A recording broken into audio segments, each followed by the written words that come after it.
मोर YouTube channel को आपण मानक स्वागत।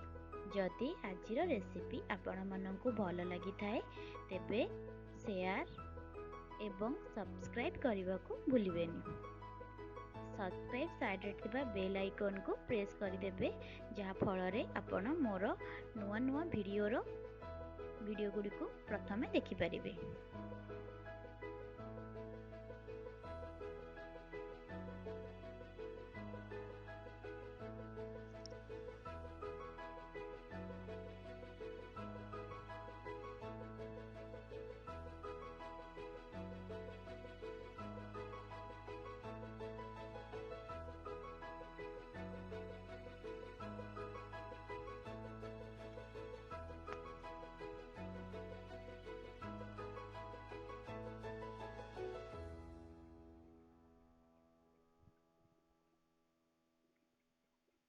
आज बनेबा आमे छेना जिलापी।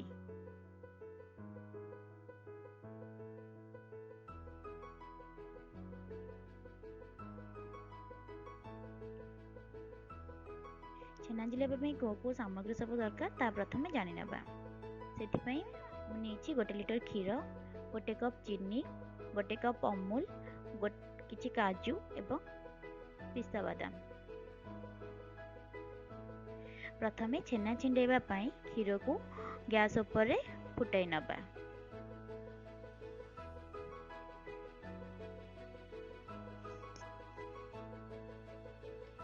एठारे क्षीर हमर फुटी जाइछि सेथिरे 2 चम्मच विनेगर पकाइबा जहा फल रे हमर क्षीरटी छिंडिकी छेना होई जिवो।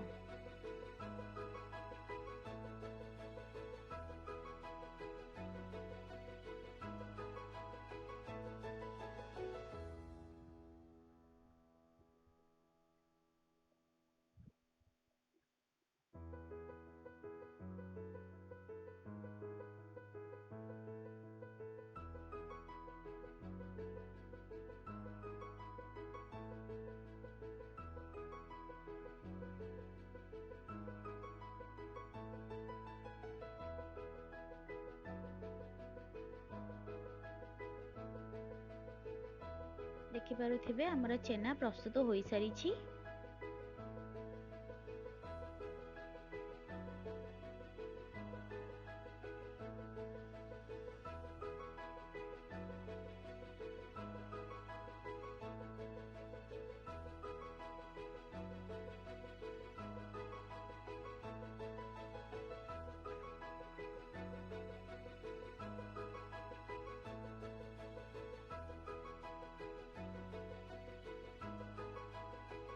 छेनाटी को अधिक समय फुटेबा नहीं जहाँद्वारा छेनाटी टाण हो। वर्तमान छेना को गोटे धला कपड़ा रे छाणी नबा।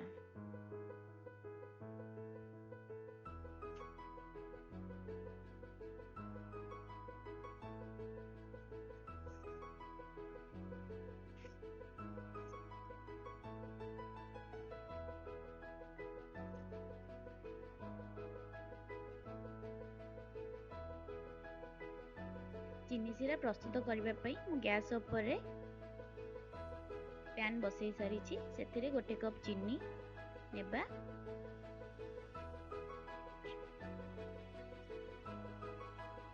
एवं से कप रे मापिकी मु 1 कप पानी नहीं। चीनी सिरा फुटिबा पर्यंत अपेक्षा करिबा।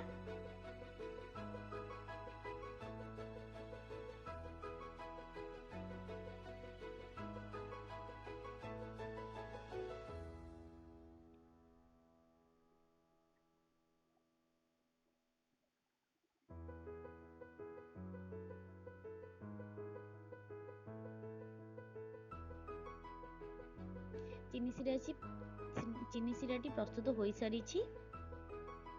सिराटी अत्यधिक पतला कि अत्यधिक मोटा रहिबो नै। एही कंसिस्टेंसी रे सिराटी रहिबा दरकार।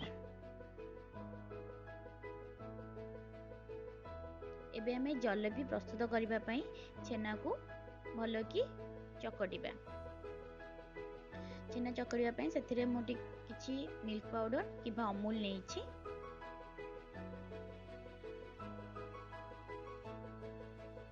ता सहित 1 चम्मच चीनी मध्य नेछि।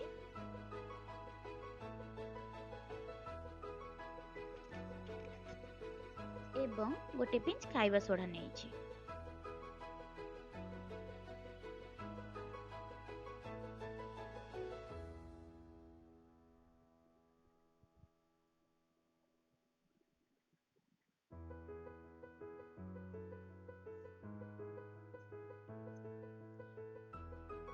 ଛେନାକୁ ଭଲ ଭାବରେ ଚିକଣ କରିକି ଚକଟି ନେବା।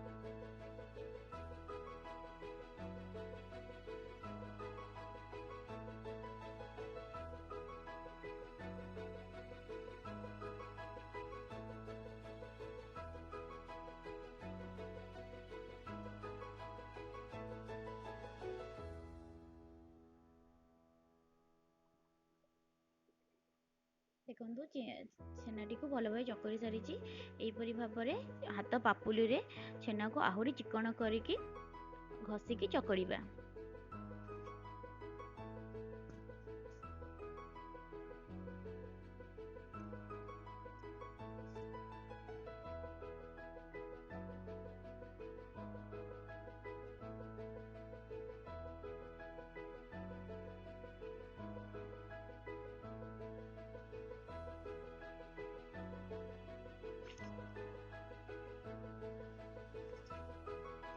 ଦେଖନ୍ତୁ ଜଲେପି ପାଇଁ ଆମର ଡୋ ପ୍ରସ୍ତୁତ ହୋଇସାରିଛି।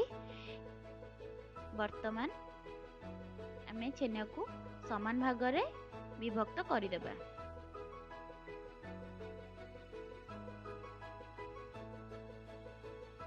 ଏବଂ ସେସବୁକୁ ଛୋଟ ଛୋଟ ଗୁଳା ତିଆରି କରିବା।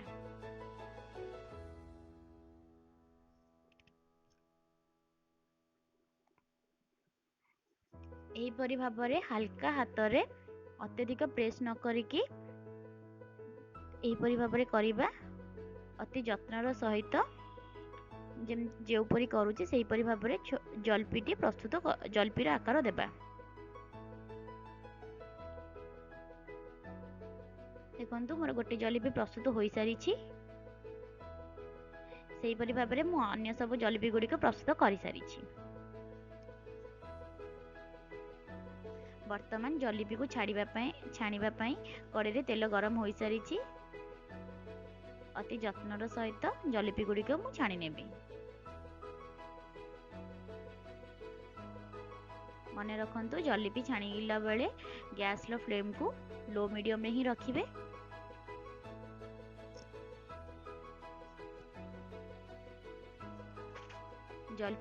ଜଲେପିଟି ଆମର ଭଲ ଭାବରେ ଛାଣି ହୋଇସାରିଛି। ଏହିପରି ଭାବରେ ଦୁଇ ପାଖ ଗୋଲ୍ଡେନ୍ ବ୍ରାଉନ୍ ହେବା ପର୍ଯ୍ୟନ୍ତ ଆମେ ଜଲେପି ଗୁଡ଼ିକ ଛାଣିବା। ଜଲେପି ଗୁଡ଼ିକ ପ୍ରସ୍ତୁତ ହୋଇସାରିଛି।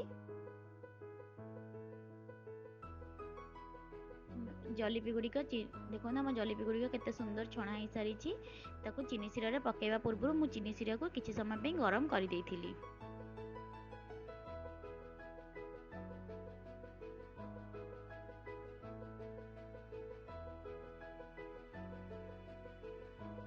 ଏମିତିଆ ଜଲେପି ଗୁଡ଼ିକ ଚିନି ଶିରାରେ 30ରୁ 40 ମିନିଟ୍ ପର୍ଯ୍ୟନ୍ତ ରଖିବେ।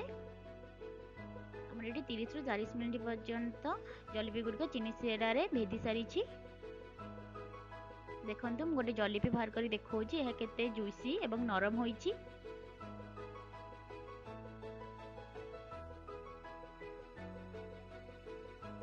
ବହୁତ ହି ନରମ ହୋଇଛି ଏବଂ ଚିନି ଶିରା ମଧ୍ୟ ଜଲେପି ଭିତରକୁ ଯାଇକି ଜଲେପିକୁ ଜୁଇସି କରିସାରିଛି। ଧନ୍ୟବାଦ।